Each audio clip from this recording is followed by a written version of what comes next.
Transformer एक electromagnetic static device है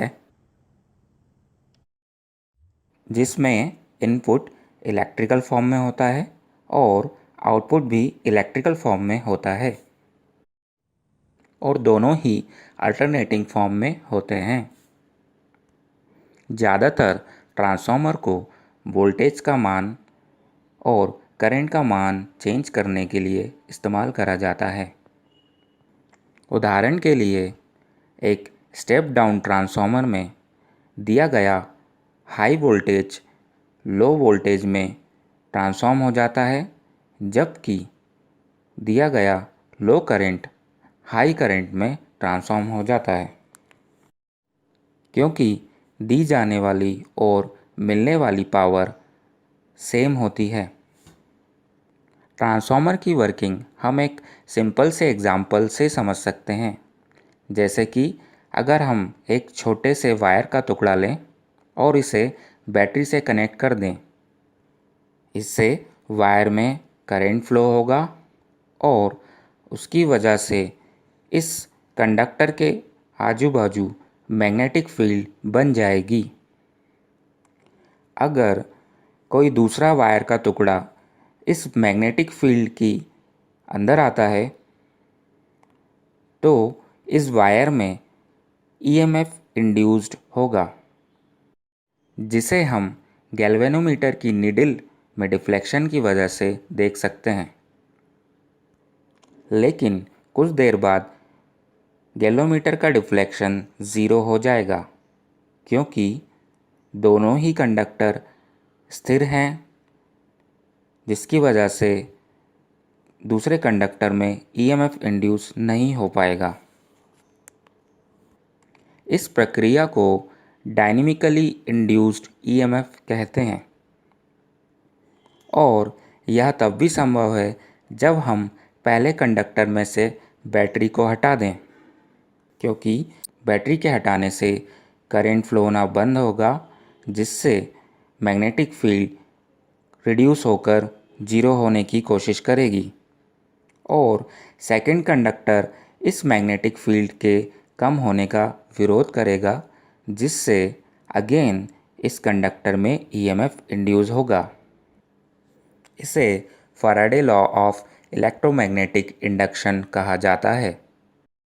इसी प्रकार से हम बैटरी को विपरीत दिशा में लगाएंगे, जिससे पिछली बार से विपरीत दिशा में करंट फ्लो करेगा और मैग्नेटिक फील्ड फिर से बनेगी और दूसरे वायर में पिछली बार से दूसरी दिशा में करंट फ्लो होगा। यानी जब भी करंट चेंज होने की कोशिश करेगा उसकी वजह से मैग्नेटिक फील्ड चेंज होगी और दूसरे वायर में करंट इंड्यूस होगा। यानी अगर हम एसी करंट अप्लाई कर दें जो हमेशा चेंज होता रहेगा, उसकी वजह से मैग्नेटिक फील्ड भी चेंज होती रहेगी और दूसरे कंडक्टर में भी करंट इंड्यूस होता रहेगा। इस प्रोसेस को इलेक्ट्रोमैग्नेटिक इंडक्शन कहा जाता है। हम कह सकते हैं इन दोनों ही कंडक्टर के बीच में एक इलेक्ट्रोमैग्नेटिक कपलिंग है। अब इस इलेक्ट्रोमैग्नेटिक कपलिंग को दो तरीके से और भी मजबूत करा जा सकता है। जैसे कि पहला तरीका है दोनों तरफ हम वायर का यूज़ ना कर कॉइल्स का यूज़ करें,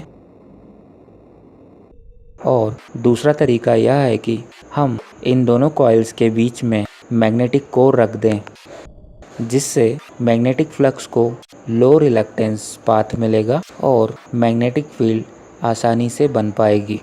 जैसा कि हम इस उदाहरण में देख सकते हैं, लेफ्ट साइड की कॉइल में नंबर ऑफ टर्न्स कम है, जिसे हम प्राइमरी कॉइल भी कहते हैं, और राइट साइड की कॉइल में नंबर ऑफ टर्न्स ज़्यादा है और इसे हम सेकेंडरी कॉइल भी कहते हैं। इस केस में ट्रांसफॉर्मर स्टेप अप ट्रांसफॉर्मर कहलाएगा और दूसरी तरफ जो वोल्टेज इंड्यूस होगा V आउट, यह ज़्यादा होगा दिए गए वोल्टेज V इन से, जबकि करंट रिड्यूस हो जाएगा एंड पावर कांस्टेंट रहेगी। इसी प्रकार जब प्राइमरी कॉइल में नंबर ऑफ टर्न्स ज़्यादा होते हैं और सेकेंडरी कॉइल में नंबर ऑफ टर्न्स कम होते हैं, तब यह ट्रांसफॉर्मर स्टेप डाउन ट्रांसफॉर्मर कहलाता है और सेकेंडरी साइड इंड्यूस हुआ वोल्टेज V आउट कम होता है दिए गए वोल्टेज V इन से। वास्तविक ट्रांसफॉर्मर में जिस कोर का इस्तेमाल करा जाता है वह ठोस नहीं होती, यह बहुत सारी मेटल्स की शीट से मिलकर बनी होती है। जिन्हें लैमिनेशंस भी कहा जाता है।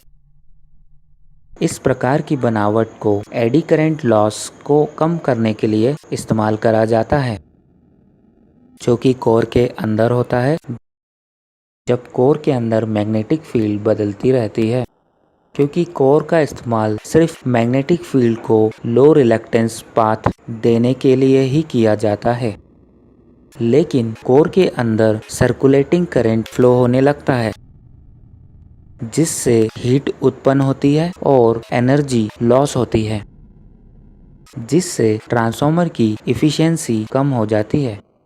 यह सर्कुलेटिंग करंट कोर के अंदर इसलिए उत्पन्न होता है क्योंकि कोर खुद भी बदलती हुई मैग्नेटिक फील्ड में रखी होती है, क्योंकि ट्रांसफार्मर में साइनसॉइडल करंट दिया जाता है।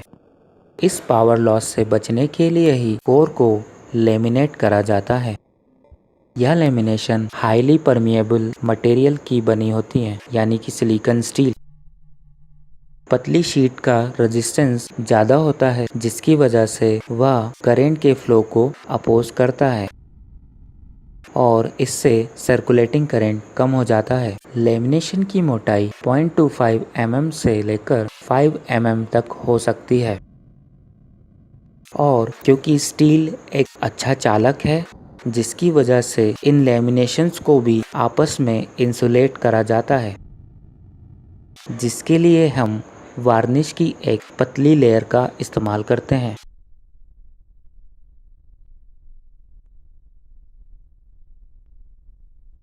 अभी तक हमने ट्रांसफार्मर की जिस बनावट को समझा, इसमें एक प्रॉब्लम है कि दोनों ही कॉइल एक दूसरे से काफ़ी दूर हैं, जिसकी वजह से दोनों कॉइल्स के बीच में मैग्नेटिक फील्ड, मैग्नेटिक कपलिंग काफ़ी कमज़ोर हो जाती है और ट्रांसफार्मर की इफ़िशियंसी भी कम हो जाती है। इस प्रॉब्लम से बचने के लिए कोर का कंस्ट्रक्शन कुछ इस प्रकार होता है। इसमें सेंट्रल लिम्ब के ऊपर दोनों ही वाइंडिंग को बांधा जाता है, जिससे दोनों ही कॉइल्स के बीच में मैग्नेटिक कपलिंग काफ़ी बढ़ जाती है और ट्रांसफार्मर की इफ़िशियंसी भी बढ़ जाती है। आशा करते हैं कि अब आपको एक बेसिक आइडिया हो गया होगा कि ट्रांसफार्मर किस प्रकार कार्य करता है। हम ट्रांसफार्मर को और भी डिटेल्स में डिस्कस करेंगे अपने अगले वीडियोस में। अगर आपको वीडियो पसंद आया है तो इसे लाइक करना ना भूलें और हाँ, हमारे चैनल को सब्सक्राइब भी करें। Thank you.